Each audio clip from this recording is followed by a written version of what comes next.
Hello जी, नमस्कार। स्वागत है आपका एनवीरा एजुकेशन यूट्यूब चैनल पर। मैं जितेंद्र सैनी आपको बायोलॉजी सब्जेक्ट पढ़ा रहा हूं।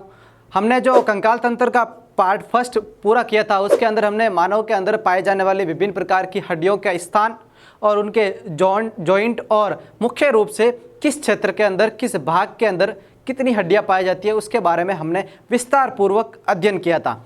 प्यारे विद्यार्थियों, हमने जो पढ़ा था वो एक थ्योरेटिकल पोर्शन था। उसके अंदर हमने ये कंसेप्ट नहीं समझा था कि क्वेश्चन कैसे आते हैं। उसके लिए मैंने बोला था कि पहले आप अगर किसी भी चीज़ का इंट्रो मतलब कि कोई भी चीज़ का बेसिक आप अगर पढ़ लोगे तो बेसिक पढ़ते ही आपको उसके ऊपर क्वेश्चन कैसे बनते हैं वो थोड़े थोड़े समझ में आने शुरू हो जाएंगे।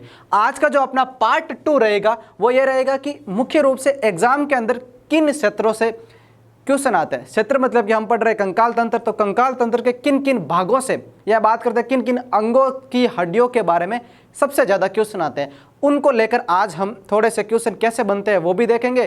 किस प्रकार की हड्डियों के नाम होते हैं, किस प्रकार वो जुड़ी रहती है, कन्फ्यूजन किस प्रकार होती है, एग्जाम के अंदर क्वेश्चन घुमाया कैसे जाता है, इन सभी के बारे में देखते हैं। तो देखो, हम सबसे पहले बात करते हैं हम हाथ की अस्थि के बारे में। ये जो मैंने डायग्राम बनाया है ये क्या है? ये एक हाथ की अस्थि का डायग्राम है। हाथ की अस्थि मतलब कि हाथ के अंदर पाई जाने वाली हड्डियों का। अब इसके अंदर अपने को क्या देखना है? हम देख रहे हैं, देखो ये सबसे ऊपर की तरफ पेक्टोरल ग्रिडल। क्या? पेक्टोरल ग्रिडल। पेक्टोरल ग्रिडल के बारे में हमने बात की थी अपने पार्ट फर्स्ट के अंदर। ये भी समझा था कि पेक्टोरल ग्रिडल और पेल्विक ग्रिडल, दो ग्रिडल होते हैं, यानी कि दो मेखलाएं होती है, दो सॉकेट होते हैं, ऐसा समझ लीजिए। अगर अपनी जनरल वे में बात की जाए तो दो ऐसे सॉकेट होते हैं जो अपने आंतरिक तरफ पर हड्डियों को कसकर या पकड़े हुए रखते हैं। अब दो सॉकेट कहाँ पे हो सकते हैं? एक हाथ के कंधे वाला होता है और एक पैर वाला होता है, जिसे हम जघन क्षेत्र कहते हैं।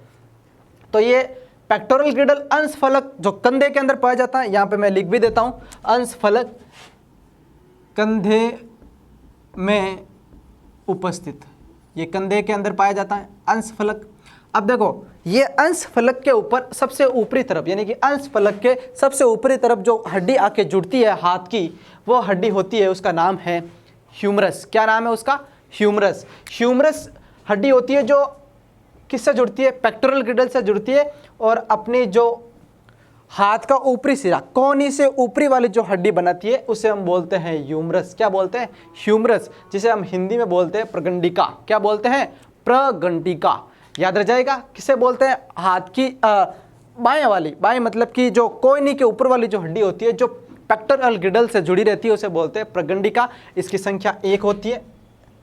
अब हम बात करेंगे जो अपनी कोहनी के जो हड्डी है उसके नीचे की तरफ दो हड्डियां इस प्रगंडिका के जो होल होता है या स्पेस बोल सकते हैं, इसके अंदर कसी हुई रहती है, इसके अंदर फिट रहती है। दो हड्डियां कौन कौन सी होती है? देखो, अपने हाथ के अंदर कोहनी से नीचे की तरफ दो हड्डियां कसी हुई, अपने हाथ को देख लेना, दो हड्डियां कसी हुई रहती है। उन दोनों हड्डियों का नाम है, एक का नाम है रेडियस और एक का नाम है अल्ना। क्या नाम है? Radius and ulna. अब देखो, रेडियस और अल्ना, जिसे हम हिंदी के अंदर बोलते हैं बहिप्रकोष्ठिस तथा अंतःप्रकोष्ठिका, ये कितनी होती है? एक मतलब कि दोनों दो हड्डियां होती है जो कहाँ पर पाई जाती है? अपने हाथ के कोहनी के नीचे की तरफ वाले जो कलाई के आसपास से ऊपर वाला जो एरिया होता है वहाँ पर पाई जाती है। सबसे ऊपर थी ह्यूमरस, 1 संख्या में थी, फिर रेडियस अल्ना 2 थी, 2 देखो, 1 और 2 दोनों नजर आ रही है, दोनों। रेडियस अल्ना के आगे की तरफ कुछ छोटे छोटे हड्डियों का एक सीरीज पाई जाती है और वो सीरीज 2 की सीरीज में होती है। 2 की सीरीज मतलब कि मुख्य प्रकार की, देखो यहाँ पर ऐसी हड्डियों का सीरीज पाया जाता है इस एरिया के अंदर। ये सीरीज क्या होता है कि इस सीरीज के ऊपर की तरफ 3 हड्डियां तथा नीचे की तरफ 5 हड्डियां पाई जाती है। ठीक है, और इन हड्डियों को बोलते हैं कार्पल्स। क्या बोलते हैं? कार्पल्स बोलते हैं। ऊपर की तरफ 3, नीचे की तरफ 5, दोनों मिलकर कितनी होगी? 8 हड्डियां। तो 8 हड्डियों का समूह पाया जाता है जिसे हम बोलते हैं कार्पल्स। हिंदी में बोले तो मणिबंधिका 3+5 के सीरीज में पाई जाती है जो अपना कलाई वाला क्षेत्र बनाती है। ठीक है, ये होगी 8। उसके नीचे की तरफ 5 छोटी छोटी कशेरुकिकाएं जो अपने हथेली वाला क्षेत्र बनाती है। याद रखना, कौन सा वाला? हथेली वाला। उसके अंदर 5 हड्डियां पाई जाती है। कितनी? 5 बोन्स पाई जाती है जो जिसे हम बोलते हैं मेटाकार्पल्स या कराबिकाएं कहते हैं। क्या बोलते हैं? कराबिकाएं कहते हैं। और कराबिकाओं के आगे की सीरीज, कराबिकाओं के आगे की तरफ क्या है? अपनी अंगुली आ जाती है। अंगुलियों को क्या बोलते हैं? फेलेंजेल्स बोलते हैं। अब अंगुलियों के अंदर कितनी हड्डियां होगी ये खुद आप ही पता लगा सकते हो। हाथ को ऐसे कीजिएगा, घुमाइएगा, देखो कितने खंड नजर आ रहे हैं। एक अंगुली के अंदर 1, 2 और 3 खंड नजर आ रहे हैं, मतलब कि इसके अंदर 3 हड्डियां हैं। इसके अंदर भी 3 खंड नजर आ रहे हैं, 1, 2 और 3। देखो यहाँ से भी मुड़ रही है, यहाँ से भी मुड़ रही है और यहाँ से भी मुड़ रही है, 3 अलग अलग हड्डियां हैं। तो देखो 3, 3, 3 और 3, अंगूठे के अंदर 2 ही है, तो इसका सीरीज क्या हो गया, 3 + 3 + 3 + 3 + 2। तो मुख्य प्रकार की 14 हड्डियां होती है अपनी अंगुलियों के अंदर। तो देखो ये 3, 3, 2 + 3 + 3 + 3, मुख्य प्रकार की 14। तो इस प्रकार एक हाथ की कितनी हड्डियां हो जाती है वो गिनते हैं। देखो 14 + 5 + 8 + 2 + 1 बराबर होती है मुख्य 30 हड्डियां होती है। कितनी हड्डियां होती है, 30 हड्डी होती है एक हाथ के अंदर। दोनों हाथों को मिलाकर कितनी हो जाएगी, 60 हड्डियां। कितनी हो जाएगी, 60 हड्डियां हो जाएगी दोनों हाथों को मिला के। जोड़ लीजिए आप 14 और 5 19, 8 + 2 + 1 होगी 30। देखिए जो एक हाथ की अस्थियों की हमने बात की, सेम सीरीज चलती है अपने दूसरे वाले, सामने वाला या पूरक हाथ की तरफ। तो अपने को एक से समझ में आ गया। अब हाथ की चाहे इधर वाले की पूछे इधर वाले की पूछे, वो क्या रहेगी, ह्यूमरस ही रहेगी, रेडियस अल्ना ही रहेगी। ठीक है, कोई कंफ्यूजन नहीं होना चाहिए। अब इसके ऊपर क्वेश्चन क्या बना, इसके ऊपर एक ही मेन क्वेश्चन बनता है, वो बनता है रेडियस अल्ना के ऊपर। रेडियस अल्ना के ऊपर मेन क्वेश्चन क्या बनता है सुनिएगा, क्योंकि रेडियस अल्ना एक हाथ की ऐसी अस्थियां होती है जो दोनों स्वतंत्र अवस्था में पाई जाती है। स्वतंत्र मतलब कि दो ऐसी हड्डियां हैं जो आपस में पास हैं, लेकिन दोनों आपस में जुड़ी भी नहीं है, आपस में स्वतंत्र है। यहाँ पर हमने देखो 8 हड्डियों की बात की लेकिन सब जुड़े हुए, यहाँ पर हमने 14 की बात की सब जुड़ी हुई, यहाँ पर हमने 5 की बात की सब जुड़ी हुई। यही दो एक ही साइड हड्डियां हैं जो देखो यहाँ से इसका सॉकेट एक जगह जुड़ी हुई, आगे जाकर अलग अलग रहती है और सीधी कलाई वाला क्षेत्र के ऊपर क्या बनती है, वापस जुड़ती है। तो बीच के अंदर क्या रहता है, अवकाश रहता है। तो ये रेडियस और अल्ना पाई जाती है। तो हाथ की हो गई अपनी 30 अस्थियां, 30 हड्डियां हो गई और 30 + 30 60 हो गई। और इंपॉर्टेंट चीज क्या होती है कि और इंपॉर्टेंट चीज अब हम देखते हैं कि पैर के अंदर कितनी हड्डियां पाई जाती है। अब पैर के अंदर हड्डियां जो पाई जाती है उनका नाम क्या होता है, इसके ऊपर क्वेश्चन कैसे बनता है। तो देखिए पैर का आपको सभी को पता है कि ये अगर पेक्टोरल ग्रिडल था तो ये वाला क्या कहलाएगा, पेल्विस ग्रिडल। क्या कहलाएगा, पेल्विस ग्रिडल, जिसे बोलते हैं जघन अस्थि वाला सत्र। ठीक है ना, इसके और 2-3 भी नाम मुख्य होते हैं। देखो पैर की बात कर रहे हैं, पैर कहां से जुड़ा रहता है, जघन अस्थि वाला सत्र से जुड़ा रहता है, जघन अस्थि सत्र से। अपने को हड्डियां गिननी है कितनी होती है और किसका क्या नाम है। तो पैर के जो जघन अस्थि संधि का जो क्षेत्र होता है वहां से ये जघन अस्थि संधि का क्षेत्र, किसका क्षेत्र, जघन अस्थि संधि का क्षेत्र, ये लो जघन अस्थि संधि का क्षेत्र। यहां से एक हड्डी जुड़ रही है, कौन सी हड्डी, देखो नाम है फीमर, जिसे हम हिंदी में बोलते हैं उर्विका। संख्या में 1 होती है, सबसे लंबी होती है, मानव शरीर की सबसे लंबी हड्डी, मानव शरीर की सबसे लंबी हड्डी क्या होती है, फीमर होती है, जिसे हम हिंदी में उर्विका कहते हैं। और ये कहाँ से कहाँ तक जुड़ी रहती है, तो ये जघन संधि से जुड़ती है, जो पैर का सबसे ऊपरी भाग पाया जाता है जांग वाले क्षेत्र के अंदर, और सबसे लंबी होती है। और ये नीचे की तरफ एक सॉकेट यानी कि बंदनुमा संरचना बनाती है। उस बंदनुमा संरचना के अंदर मुख्य रूप से एक त्रिभुजाकार, कैसा, त्रिभुजाकार अस्थिनुमा संरचना पाई जाती है, जिसे हम बोलते हैं पटेला। क्या बोलते हैं, पटेला। और पटेला को हिंदी में बोलते हैं पट्टी जानुफल। क्या बोलते हैं, पट्टी जानुफल, जिसे हम घुटना कहते हैं। क्या कहते हैं, अपना घुटना कहते हैं। तो देखो सबसे लंबी हड्डी मानव शरीर की फीमर, संख्या में 1, कहाँ पे पाई जाती है, जांग क्षेत्र में पाई जाती है। कहाँ से कहाँ तक जुड़ी रहती है, ऊपर की तरफ जघन संधि अस्थि से जुड़ी रहती है, और नीचे की तरफ वो एक त्रिभुजाकार छोटी हड्डी से बीच में कसी हुई रहती है, जिसे हम पटेला कहते हैं साइंस की भाषा में, हिंदी में पट्टी जानुफल, और व्यवहारिक भाषा या बोलचाल की भाषा में घुटने वाला क्षेत्र कहा जाता है। क्या कहा जाता है, घुटने वाला क्षेत्र। तो ये हो गया। अब ये जहाँ से ये फीमर का एंड सिरा पटेला से जुड़ता है, उसके नीचे की तरफ से भी 2 मुख्य प्रकार की हड्डियां हैं जो इस क्षेत्र को आकर आपस में बंद बनाती है, आपस में जुड़ती है या अपने जॉइंट बनाती है। उन दोनों हड्डियों का क्या नाम है, देखिए इन दोनों हड्डियों का नाम है टीबिया एंड फिबुला। क्या नाम है, टीबिया फिबुला। संख्या में 2 होती है ये, और यह फीमर यानी कि उर्वरे के नीचे वाले सिरे से अपना प्राथमिक या ऊपरी सिरा जॉइंट करती है और नीचे की तरफ टार्सल्स तक जाती है। संख्या में 2 होती हैं। अब देखो सेम टू सेम चलेगा। कैसे? अगर पैर और हाथ की हड्डियों का नाम या उसकी सीरीज याद रखनी है तो मुख्य रूप से एक सीरीज अपने दिमाग में बैठा लेना, वो हाथों में भी काम करती है, पैरों में भी काम करती है, क्योंकि वो अपने जो बोलचाल की रिपीटेशन है उसमें आ जाएगी। कैसे कि बात करेंगे मानव के हाथ की तो ह्यूमरस, रेडियस, अल्ना, फिर कार्पस, मेटाकार्पस, फेलेंजस। यहाँ पर बात करेगा तो मेन फीमर याद है, टिबिया फिबुला, फिर टार्सस, मेटाटार्सस, फेलेंजर। तो जो भी नीचे आएगा उसका मेटा लगा देना, फेलेंजस, फेलेंजस अंगुलियां होती है। तो नाम क्या याद रखना अपने को? ह्यूमरस, यहाँ पर फीमर, यहाँ पर रेडियस अल्ना, यहाँ पर टिबिया फिबुला। होगी बात। तो देखो ये टिबिया फिबुला आगे की तरफ टार्सल से जुड़ती है, जो 7 अस्थियों का समूह होता है। टार्सस आगे मेटाटार्सस, और मेटाटार्सस बल्कि बनाती है क्या? फेलेंजस, और फेलेंजस वही जो बनाती है जो यहाँ पर सीरीज बनती है 2 + 3 + 3 + 3, यानी कि 2 अंगूठे के अंदर, बाकी 3 कितने किसके अंदर पाई जाती है? मुख्य रूप से पैर की अंगुलियों के अंदर। तो ये प्रकार की जो मुख्य अस्थियां होती है वो भी कितनी अस्थियां बनाती है?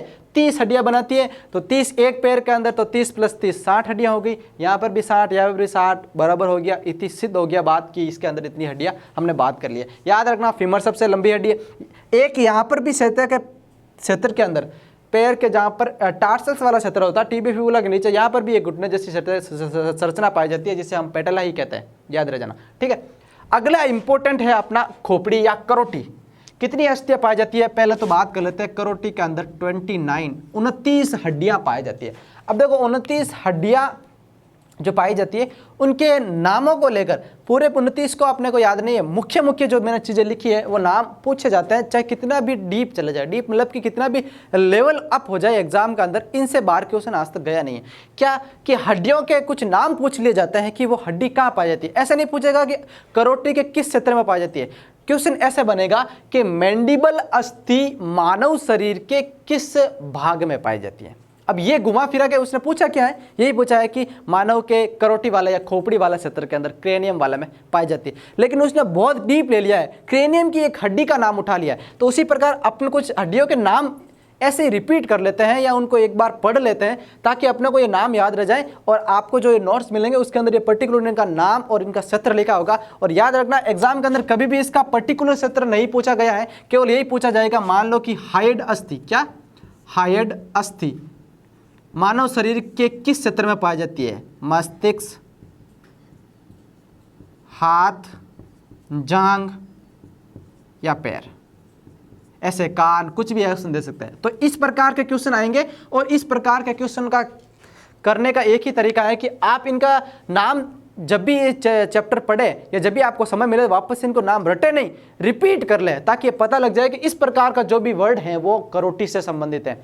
तो देखते हैं। देखो जो करोटी के अंदर मुख्य हड्डियों की बात करें तो हमने सबसे नीचे बात करी थी 3 पार्ट के अंदर, हाइड अस्थि, मैक्सिला, मैंडिबल, जाइगोमेटिक, नेथोल, लेक्रोमल, एथमोइड या नाक के ऊपरी आंख के क्षेत्र वाला क्षेत्र, sphenoid, frontal, parietal, temporal, occipital condyle, occipital bones. ये मुख्य जो नाम है जो आज तक ऑल और एग्जाम के अंदर ये सारे नामों को क्या है, इनके ऊपर केवल क्वेश्चन बने हैं कि ये अस्थियां कहाँ पाई जाती है, जाइगोमेटिक कहाँ पाई जाती है, मैक्सिला कहाँ पाई जाती है, हाइड अस्थि, मैंडिबल अस्थि। तो ये जो क्वेश्चन आए हैं, चाहे वो मैं बात करूँ एसएससी की, चाहे मैं बात करूँ आरबीएससी की या आरएसएम एसएसबी की, क्योंकि रेलवे की बात करेंगे आरआरबी में तो इसका डीप लेवल नहीं जाता, लेकिन मुख्य रूप से आरएसएम एसएसबी और एसएससी के अंदर इन सब को लेकर क्वेश्चन पूछा गया है। और जो क्वेश्चन आए हैं वही मैंने हड्डियों के यहाँ पे नाम लिखे हैं, ताकि ज़्यादा पढ़ने या ज़्यादा जो भी नाम याद रखने की जरूरत नहीं है, क्योंकि ये रिपीट होता है और ये मेन और मुख्य हड्डियाँ होती है या अस्थियाँ होती है करोटी के अंदर। तो करोटी की हड्डियों की भी हमने बात कर ली, कितनी होती है टोटल याद रखनी है, 29 अस्थियाँ पाई जाती है। अब अपना जो लास्ट इंपॉर्टेंट क्षेत्र बचा है वो अपना क्षेत्र बचा है कौन सा, कशेरुकदंड। कौन सा, कशेरुकदंड, जिसे वर्टिबल कॉलम कहते हैं। आम भाषा में बात कर ले तो रीढ़ की हड्डी वाला क्षेत्र। हमने रीढ़ की हड्डी के पीछे बात की थी, तो एक बात याद रखना, वयस्क के अंदर 26 हड्डियां होती हैं, बच्चों के अंदर 33 हड्डियां होती है। अब इसका ऊपर क्वेश्चन क्या बना है आज तक, या तो यही क्वेश्चन बनेगा कि मानव शरीर के रीढ़ की हड्डी, या आजकल ये रीढ़ की हड्डी वाला कॉमन वर्ड हो गया इसलिए वो कशेरुकदंड, या हिंदी में लिख देते हैं वर्टिबल कॉलम, ऐसे वर्टिबल कॉलम। तो इसके अंदर कितनी हड्डियां अस्थियां पाई जाती है, ऑप्शन देखना है अपने को। ऑप्शन के अंदर 26 मिलेगा ही मिलेगा, लेकिन 26 नहीं है तो आपको 33 तो 100% मिलेगा। यहाँ पर आपको अप्रोक्सीमेट या औसतन या एवरेज नहीं देगा। ऐसा नहीं है कि मैक्सिमम को चांसेस दे दो, नहीं, या तो 26 मिलेगा ही मिलेगा, नहीं मिलेगा तो समझ लेना वो बच्चों के अंदर पूछ रहा है, लेकिन उसने बच्चे का नाम नहीं लिखा है। तो ऑप्शन को देखकर भी आप क्वेश्चन समझ सकते हो कि उसके अंदर 33 लिखा है, मतलब बच्चों की बात कर रहा है, ठीक है। अब इसका दूसरा क्वेश्चन ये पूछा जाता है कि जो कशेरुक दंड की सबसे ऊपरी पाए जाने वाला सिरे वाली अस्थि का नाम क्या है? एटलस, जो इसके ग्रीवा क्षेत्र में पाई जाती है। अब कशेरुक दंड के जो मुख्य क्षेत्र है वो 5 क्षेत्र होता है। एक होता है ग्रीवा क्षेत्र, दूसरा होता है वक्षीय क्षेत्र, तीसरा होता है लंबर, चौथा होता है सैक्रम और पांचवा होता है अनुत्रिक। सबसे ऊपर की तरफ याद रख लेना ऊपरी एटलस, कभी कभी ऊपरी 2 वालों को पूछ लिया जाता है तो मैंने एक्सिस भी लिख दिया है। पहली एटलस, दूसरी एक्सिस, सबसे लास्ट में याद रखना अनुत्रिक। क्या होती है? अनुत्रिक। ये 3 नाम आपको याद रखना। जो अपनी वर्टिकल कॉलम होती है सबसे ऊपर की तरफ हड्डी एटलस, दूसरी पूछ ली जाए तो एक्सिस, और सबसे पीछे पुच्छीय क्षेत्र वाला पूंछ वाला एरिया होता है उसे अनुत्रिक कशेरुक दंड कहा जाता है। तो ये मुख्य प्रकार की जो हड्डियों के बारे में बात की थी हमने, और यहाँ पर कंकाल तंत्र की हड्डियों का जो टॉपिक है वो हम कंप्लीट कर चुके हैं। अब हम जब भी कंकाल तंत्र के ऊपर क्वेश्चन आता है तो एक सिलेबस के अंदर नाम जोड़ दिया जाता है संधियां, जॉइंट्स, जो नोड्स होते हैं वो संधियां क्या होती है, कितने प्रकार की होती है, उनके ऊपर काफी बार क्वेश्चन बनता है क्योंकि वो हड्डी से रिलेटेड ही है। तो अब हम बात करते हैं कि मानव शरीर के अंदर जो संधियां पाई जाती है, जॉइंट्स पाई जाती है, वो कितने प्रकार की होती है और कितने अंगों के अंदर, कौन से अंगों के अंदर क्या पाई जाती है, किससे मिलकर बनी होती है, क्या उसका व्यवहार होता है, गति करती कि नहीं करती, सबके बारे में देखते हैं। अब जो कंकाल तंत्र से रिलेटेड मुख्य टॉपिक है वो बहुत ही छोटा सा टॉपिक है और बहुत इंपॉर्टेंट रोल होता है उसके अंदर। जब भी हम स्केलेटन सिस्टम की बात करते हैं, वो टॉपिक का नाम क्या है उसके बारे में देखते हैं। उसके नाम से ही हमको पता चल जाएगा हम किसके बारे में पढ़ने वाले हैं। हम पढ़ने वाले हैं मानव शरीर के जो स्केलेटन के अंदर या बीच के अंदर पाए जाने वाली संधियां। संधियां मतलब कि जॉइंट्स, संधियां मतलब कि जॉइंट्स। बात कर ली जाए मुख्य रूप से संधियों की, तो जो भी जॉइंट्स पाए जाते हैं, इन जॉइंट्स की अगर बात करें तो ये जॉइंट्स होते क्या हैं, क्या जॉइंट्स होते हैं, कितने प्रकार के जॉइंट्स पाए जाते हैं, क्यों इनकी शरीर के अंदर उपस्थिति है, इसके ऊपर क्वेश्चन कैसे बनता है, ये सारे चीज़ें दिमाग में आनी शुरू हो गई है। पहले तो इसकी परिभाषा समझते हैं। परिभाषा समझने का हमेशा से अपना एक वह रहा है कि उस किसी की चीज़ की आप परिभाषा बना रहे हो तो उसके चीज़ के अंदर मुख्य जो शब्द इंक्लूड हो रहे हैं उन शब्दों को उठा लीजिए, परिभाषा अपने आप बन जाएगी। बात हो रही है केवल और केवल संधियों की। किसकी? संधियों की। संधि मतलब कि नॉर्मल सी आपने अलग अलग सब्जेक्ट के अंदर भी संधियों के बारे में पढ़ा होगा। संधि मतलब कि 2 चीज़ को जोड़ना, ठीक है, यही होता है जॉइंट, किसी भी चीज़ के अंदर जॉइंट करना। अब हम क्या पढ़ रहे हैं? हम पढ़ रहे हैं स्केलेटन सिस्टम यानी कि कंकाल तंत्र। अब कंकाल तंत्र के अंदर जब हमने पढ़ा था तो हमने इसके अंदर 2 ही चीज़ पढ़ी थी, या तो पढ़ी थी अस्थि या पढ़ी थी उपास्थि, ये 2 ही चीज़ पढ़ी थी हमने। तो अब संधिया क्या रहेगी? संधिया रहेगी या तो कोई भी 2 हड्डी है, हड्डी मतलब कि अस्थि, यानी कि मुख्य रूप से या तो वो 2 अस्थि प्लस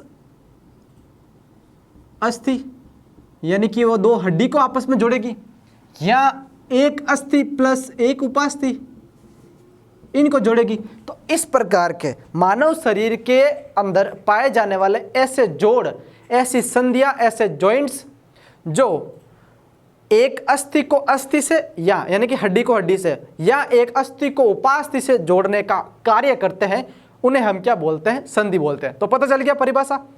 अब इसकी परिभाषा ऑथेंटिक रूप से लिख देते हैं, क्या है क्या नहीं होती है उसके बारे में। देखिए ये बात समझ में आ गई होगी कि अस्थि और उपास्थि को जोड़ते हैं, तो इसकी परिभाषा बनाते हैं। यहां से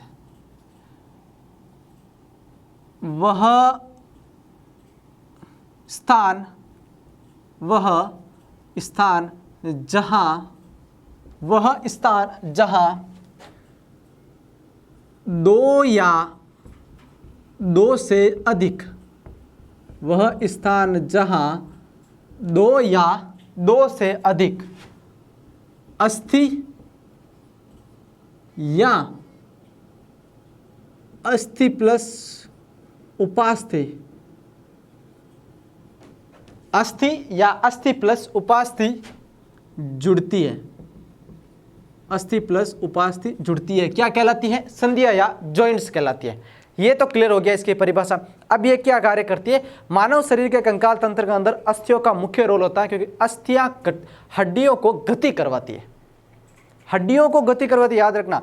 अब हड्डी को चलवाएगी नहीं, वो खुद मूवमेंट करेगी, तो उसके साथ साथ हड्डी भी मूवमेंट करेगी। जैसे मैंने ये मेरा हाथ ऊपर किया है, तो ये हड्डी खुद नहीं खिंचेगी, कोई ना कोई जॉइंट्स मूवमेंट करवा रहा है इसको, तो उसके साथ साथ ऊपर आ रही है, ये कार्य करती है। ये समझ में आ गया इसका पर्टिकुलर कार्य। और कंकाल तंत्र का इंपॉर्टेंट रोल अदा करती है, क्योंकि हड्डियां अगर मूवमेंट नहीं करेगी तो फिर वो ढांचा ही रह जाएगी, वो कार्य क्या करेगी। तो अब ये अस्थियां कितने प्रकार की हो सकती है, कितने प्रकार की, कैसे कि हम बात करेंगे कि कोई भी एक अस्थि है तो उसके अंदर कैसे कैसे जोड़ हो सकता है, कैसे कैसे जॉइंट्स हो सकते हैं। कोई गति करवाएंगे क्या, कोई कभी कभी गति करवाएंगे, कोई गति करवाएंगे ही नहीं। कुछ ऐसे भी अपने शरीर के अंदर हड्डियां होती है वो मूवमेंट नहीं करती है, कुछ ऐसी होती है जो मूवमेंट दोनों तरफ करती है, दोनों दिशाओं के अंदर, कुछ मूवमेंट करती है एक ही दिशा के अंदर। इस प्रकार की चीज़ों को लेकर भी ये जो अस्थियों के प्रकार भी बनते हैं। तो इसको अपनी व्यवहारिक और बात की जाए अपने सब्जेक्ट के अकॉर्डिंग तो ये लिखा जाता है कि गति के, यानी कि गति करने के आधार पर, गति करने के आधार पर, गति करने के आधार पर अस्थियों के, संधियों के प्रकार, गति करने के आधार पर संधियों के प्रकार, यानी कि जो मुख्य रूप से जो मानव शरीर के अंदर जॉइंट्स पाए जाते हैं वो किसके अकॉर्डिंग हम पढ़ेंगे, गति करने के आधार पर संधियों के प्रकार। तो गति करने के आधार पर संधियां कितने प्रकार की हो सकती हैं उसको देखते हैं। तो मुख्य रूप से गति करने के आधार पर संधियां या जॉइंट्स मानव शरीर के कंकाल तंत्र में 3 प्रकार के हो सकते हैं। कौन कौन से, अब तीनों का नाम याद रखने का बहुत आसान तरीका है, बहुत आसान। कैसे कि ऑप्शन के अंदर हिंदी में तो लिखा ही लिखा मिलेगा, चाहे कुछ भी हो जाए, क्योंकि अपना पेपर आता है किसके अंदर, बाई लैंग्वेज के अंदर, हिंदी और इंग्लिश। अब इंग्लिश के अंदर उसका कुछ और भी अलग वर्ड हो वो भी लिख देंगे, लेकिन हिंदी को देखते ही आपका ऑप्शन सही हो जाएगा। कई बार तो अपनी हिंदी जो वर्ड होती है, लैंग्वेज होती है, अपने ऑप्शन को करेक्ट करवाने में मदद कर देती है। अब इसका प्रकार बात करोगे तो आप क्या सोचोगे कि गति के आधार पर क्या हो सकती है। अब मैं किसी चीज़ की बात करूँ कि ये गति के आधार पर इसको बांटना है, तो आप यही बांटोगे, या तो ये गति कर सकता है, या नहीं कर सकता, या कभी कभी करता है। 3 ही कंडीशन हो सकती है, 3 से अलावा कोई कंडीशन नहीं हो सकती। तो उसी के आधार पर बात करते हैं गति के आधार पर। एक होती है अचल संधियाँ, क्या होती है, अचल संधि, ठीक है, जो गति नहीं करती, नाम से ही पता चलता है अचल संधि। दूसरी होती है आंशिक चल, आंशिक चल संधि, आंशिक चल संधि। आंशिक का मतलब भी आपको पता चल गया कि कभी कभी, अब कोई कंडीशन रहेगी होगी वो उसके बारे में आगे देखेंगे। और एक होती है चल संधि, चल संधि। इन तीनों के बारे में ही तो पढ़ना है। अब देखो इनके अंदर तो इनका नाम से ये पता चल रहा है कि कार्य क्या होगा। अब केवल इसका क्या पढ़ना है, एक तो इंट्रो, इंट्रो मतलब या तो उत्पत्ति या किससे मिलकर बनी होती है, दूसरा इसके कोई प्रकार होते हैं कि नहीं होते, तीसरा एग्जाम्पल।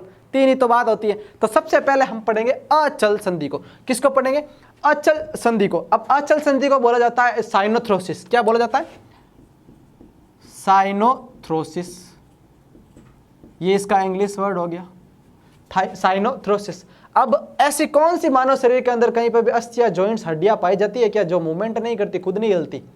तो अब इसके थोड़ा सा ओवरव्यू देखते हैं कि ये है जो गति, इस प्रकार की संधियां गति नहीं कर सकती, यानी कि गति करने में असंभव, गति नहीं कर सकती। अब ये किससे मिलकर बनी होगी। अब गति क्यों नहीं कर सकती, आप देखेंगे कभी कोई भी चीज़ सोचना कि ये रूम है, ये रूम पूरा भरा है, इसके अंदर बिल्कुल भी स्पेस ही नहीं है, तो कोई भी चीज़ मूवमेंट कर पाएगी क्या, वो फिक्स्ड ही रहेगी, क्योंकि उसके अंदर स्पेस नहीं, जगह नहीं, अवकाश नहीं है। तो अब ये गति नहीं कर पाती, क्यों, क्योंकि अवकाश नहीं पाए जाते। अवकाश कह दो या रिक्त स्थान की बात कर लो, रिक्त स्थान नहीं पाए जाते, रिक्त स्थान नहीं पाए जाते। इसी वजह से ये क्या नहीं करती है, गति नहीं करती है। अब अगर रिक्त स्थान नहीं पाए जाते तो गति नहीं कर पाएगी। और इसके ये किससे मिलकर बनी होती है, तो याद रखना इंपॉर्टेंट चीज़ है, नोटेट करके यहाँ पे लिख देना। क्या इंपॉर्टेंट चीज़ है कि ये तंतुमय, यह तंतुमय संयोजी ऊतक द्वारा, तंतुमय संयोजी ऊतक द्वारा बनी रहती है। तंतुमय संयोजी ऊतक द्वारा ये क्या रहती है, बनी हुई रहती है। तो हो गया। अब आपके शरीर के अंदर कौन सा ऐसा भाग है, खुद ही सोचिए, क्योंकि हमने कंकाल तंत्र के बारे में बात कर ली है, पूरी हड्डियों के बारे में बात कर दी है, A to Z किस क्षेत्र में कितनी हड्डियां पाई जाती है। अब ऐसा कौन सा क्षेत्र है, तो ऐसा एक ही क्षेत्र है जहाँ की हड्डियां आपको पता है कि हिलती डुलती नहीं है, वो है करोटी वाला क्षेत्र, स्कल, करोटी वाला क्षेत्र। तो एग्जाम्पल इसका क्या हो गया, करोटी। अचल संधि हमने बात की थी, अचल संधि पहली होगी, अचल संधि पूरी, बस इसके ऊपर एक ही क्वेश्चन बनेगा। दूसरी क्या है, आंशिक चल संधि। अब आंशिक चल संधि क्या होगी, इसे बोल जाता है एम्फियोथ्रेसिस। क्या बोला जाता है, एम्फियोथ्रेसिस, AMPHIANTHROSIS, एम्फियोथ्रेसिस मतलब कि आंशिक चल संधि। अब आंशिक मतलब कि कुछ ना कुछ कंडीशन रहेगी। कैसे कि ये जो संधि होती है ये होती तो दृढ़ है, कैसी, दृढ़ होती है, लेकिन तनाव यानी कि ऐंठन के कारण क्या होती है, इसके अंदर आंशिक गति हो जाती है। ये होती तो दृढ़ होती है परंतु तनाव या ऐंठन के कारण, होती तो दृढ़ है परंतु तनाव या ऐंठन के कारण इनमें गति होती है। गति कैसी, आंशिक गति होती है,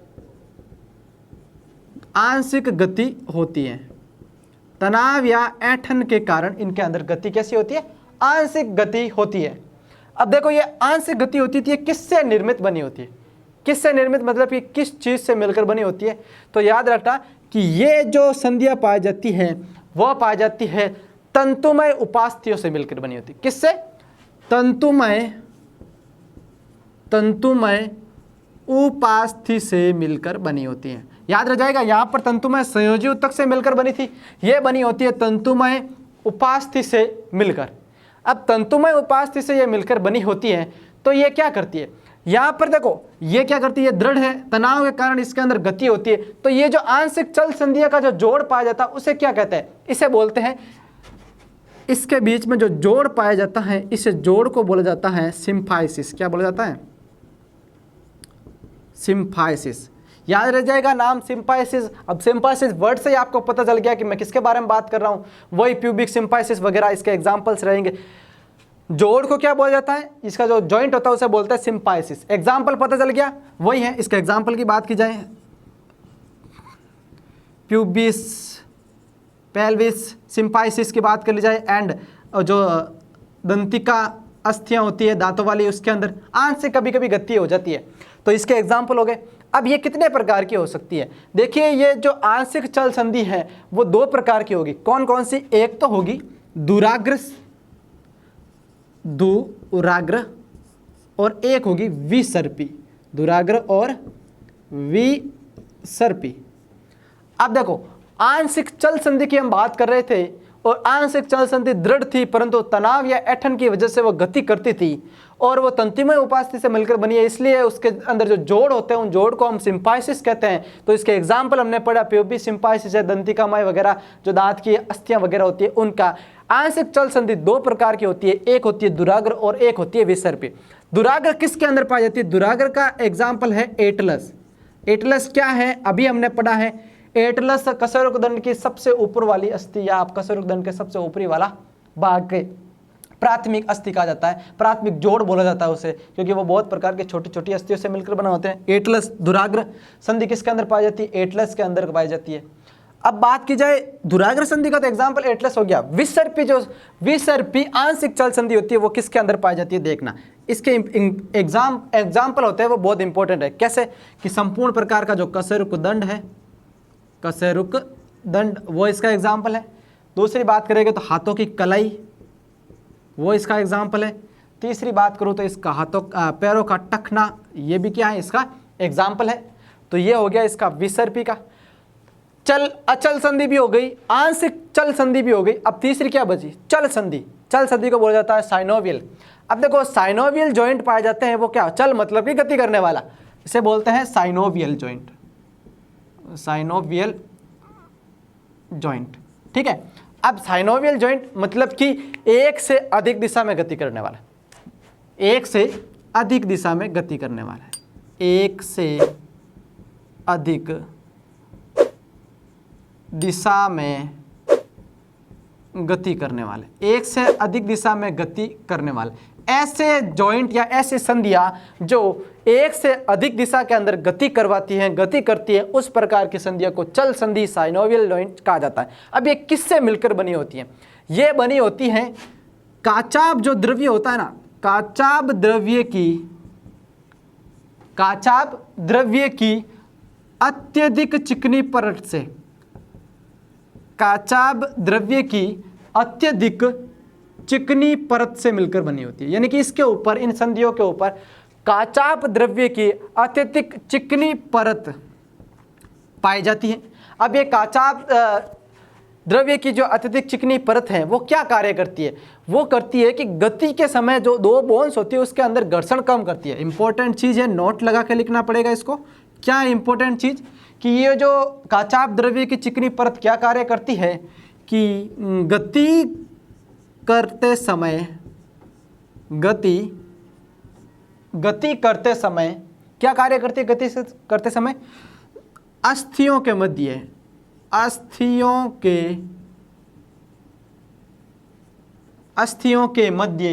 गति करते समय अस्थियों के मध्य घर्षण को कम करती है।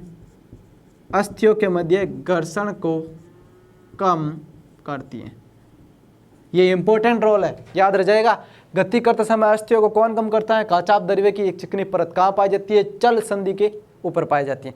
अब देखो, हमने जहाँ पर सबसे पहले बात की थी, जब अचल संधि की, हमने कहा था कि इसके अंदर अवकाश नहीं है, स्पेस नहीं है, तो गति नहीं कर पाती। तो यहाँ पर तो गति हो रही है, अवकाश होगा कि नहीं होगा?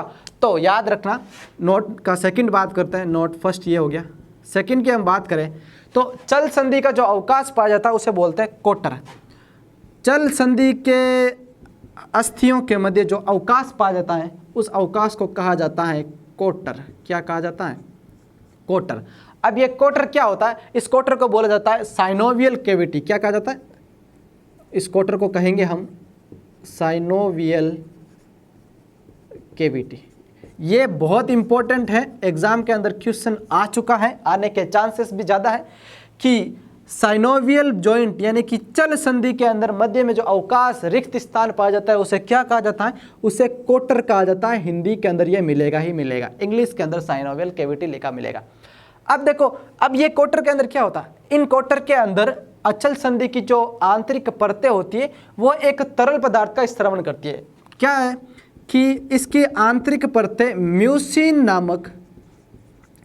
म्यूसिन तरल पदार्थ या तरल द्रव्य का स्रावण करती है। किसका करती है? म्यूसिल प्रकार का जो तरल द्रव्य है उसका स्रावण करती है, उसको स्रावण करती है। ये क्या करता है? ये एज ए लुब्रिकेंट के तौर पर कार्य करता है। किसके तौर पर? लुब्रिकेंट के तौर पर कार्य करता है। किसके अंदर? चल संधि के अंदर क्या बनता है? कोटर बनते हैं, साइनोवियल कैविटी बनती है, और ये एक क्या कहलाता है? ये जो म्यूसिन तरल का द्रव्य होता है वो अपने अंदर एक सीक्रेशन होता है जो लुब्रिकेंट के तौर पर काम करता है।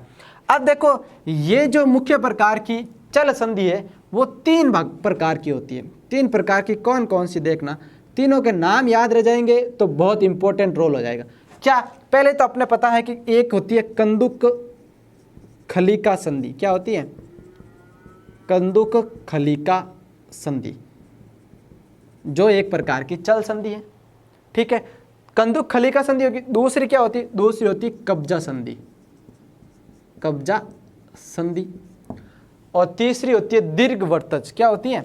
दीर्घ वर्तज संधि। तीन प्रकार की चल संधियां मानव शरीर के अंदर पाई जाती है: कंदुक खलिका संधि, कब्जा संधि और दीर्घ वर्तज संधि। अब देखो, नाम से पता चल रहा है कि पहली जो कंदुक खलिका संधि है वो कहाँ पर पाई जाएगी? वो पाई जाएगी जो अपने स्कंद वाले क्षेत्र में। स्कंद वाला क्षेत्र मतलब कि जो श्रोणी मेखला है, अंश मेखला है, वह वाला श्रोणी एंड, इसके एग्जाम्पल की बात कर रहे हैं, श्रोणी एंड अंश मेखला, उसके अंदर पाई जाएगी। दूसरी बात की जाएगी कब्जा संधि। तो कब्जा संधि, कब्जे कहाँ पर लगते हैं? कोहनी, घुटने, वहाँ पर कसे हुए रहते हैं आपस में, उसके बीच में एक छोटी सी अस्थि पाई जाती है। तो इन दोनों के एग्जाम्पल हो जाएंगे कोहनी एंड घुटना इसके क्षेत्र में।